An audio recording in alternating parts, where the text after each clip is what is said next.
Hello, everybody. Scott Golden here with the Golden Opportunities Coaching and Pro Wrestling Logic YouTube channels. If you are looking for life, business, relationship, or entertainment coaching, you've come to the right place. Go to my main channel, Golden Opportunities Coaching. Check out the work we do there.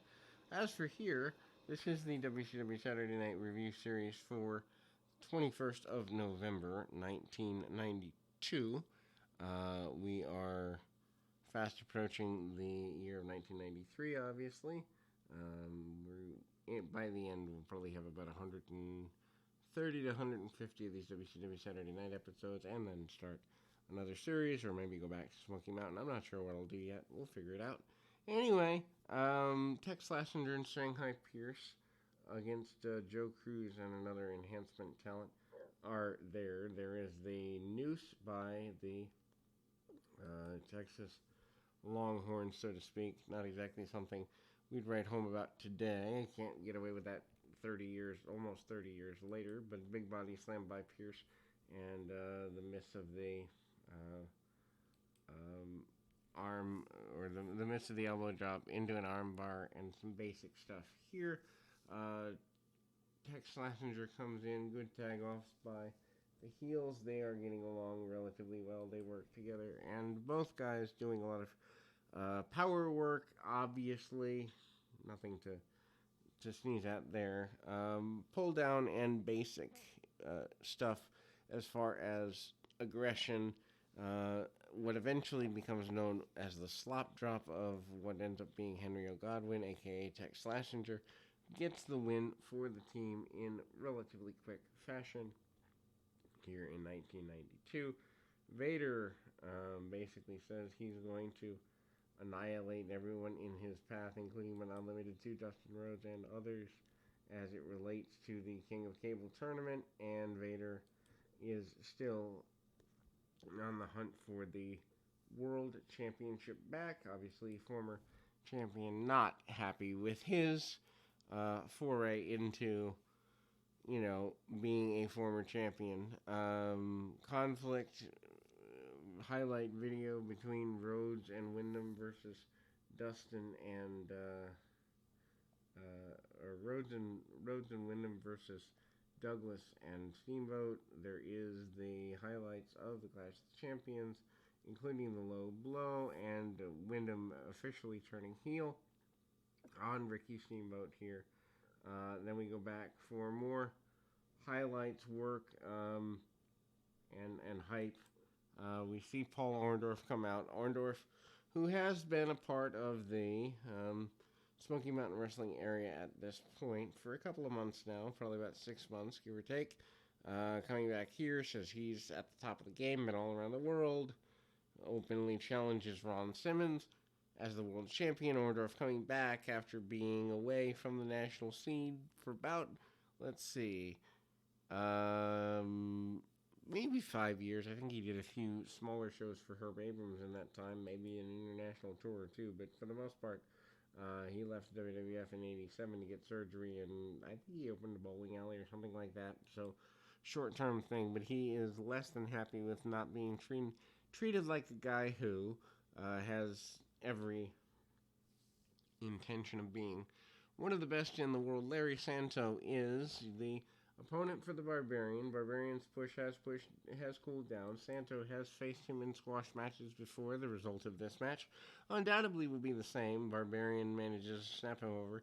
Hits a couple of punches along the way. Doesn't get everything he wants there, but does get enough to, get some punch kick simple advantages and the like. Irish whips from the Barbarian. Barbarian with a back elbow and goes right after his opponent relatively aggressively, assertively, as he manages to do the punch kick stuff to get the advantages he needs. Hype for the main event on Sunday. Starrcade hype with the Battle Bowl returning. Ron Simmons against Rick Rude is being hyped. To think that match never happens because of an injury to Rude. I think Rude might have been in line for the championship victory here at Starrcade 92, which is only a few days before the end of the year. 92, my favorite WCW year by far, and I know a lot of people don't understand why, but I tend to like the wrestling based product as opposed to the other stuff. Ole Anderson and Tony Schiavone do some voiceover work with a couple of Japanese stars, including Hiro Matsuda and Kensuke Sasaki, teaching Eric Watts the finer points of the FTF, the way to apply the hold and cause maximum pain and minimum damage to himself.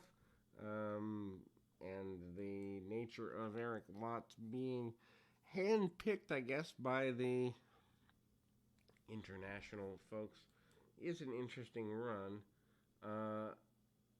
Sasaki manages to hook up on Bob Cook in a match of his own next year. Works the arm, basic stuff, arm ringers, arm locks, and the go behinds, takedowns, and all of that in between. Some big body slams around the way, and hits a couple of hard shots, and Kensuke Sasaki manages to make a comeback. Doesn't happen as quickly as others would like. Takedown and the inverted cross lock and other things there. Sasuke comes up and manages to hit some shots again there, and the Japanese star eventually gets a victory. He eventually becomes a U.S. champion within the next couple of years, so they do have a bit of a plan for him. Nothing that remains 100% forever, but it's there. Sting is out next, looking a little different, kind of doing the goofy flat top. Sting and Van Hammer, which is a weird tag team, to say the very least.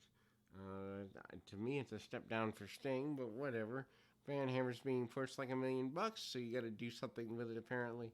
And Cactus Jack and Rick Rude are the adversaries for these two, and obviously both of them have, battles with each other, I guess you'd say.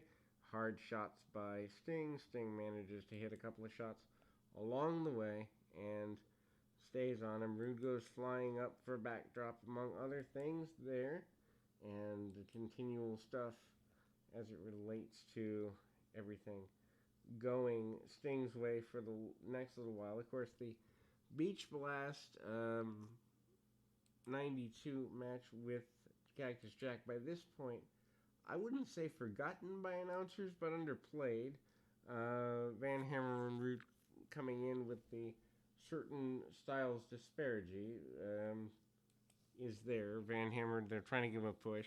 Van Hammer and Cactus Jack had their Falls Count Anywhere match several months before. Big splash in the corner. Van Hammer trying to get some degree of advantage with a top rope attempted clothesline. Does not get all that he wants out of that situation.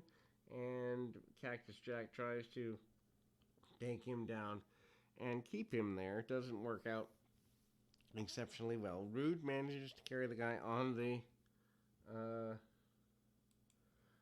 bottom line there, and Rude then manages to try to choke out his adversary. It doesn't get all he wants, but gets enough. And then Sting, kind of chanting from the outside, manages to do just about everything there is to do. Tag off, and Rude tags Cactus. Van Hammer tags to Sting, so Sting and Cactus in there for a little while. Obviously, Sting, former world champion, Cactus wanting to be world champion, eventually ends up feuding with Vader throughout the summer and into the fall of 1993. They've teased a couple times, never happened. Rude comes in, takes a suplex and an atomic drop. Sting, still probably the number one babyface at the time, manages to go pretty nuts, cleaning house there. Vader makes his way down at a point. Sting does not seem terribly intimidated by that run. And then, beatdowns with multiple people, and Ron Simmons comes in. Everybody goes nuts. Sting eventually uses a 2x4 on Vader, and well, nothing gets settled. Ron Simmons wants Rick Rude. Van Hammer wants more of everybody involved, and there off we go.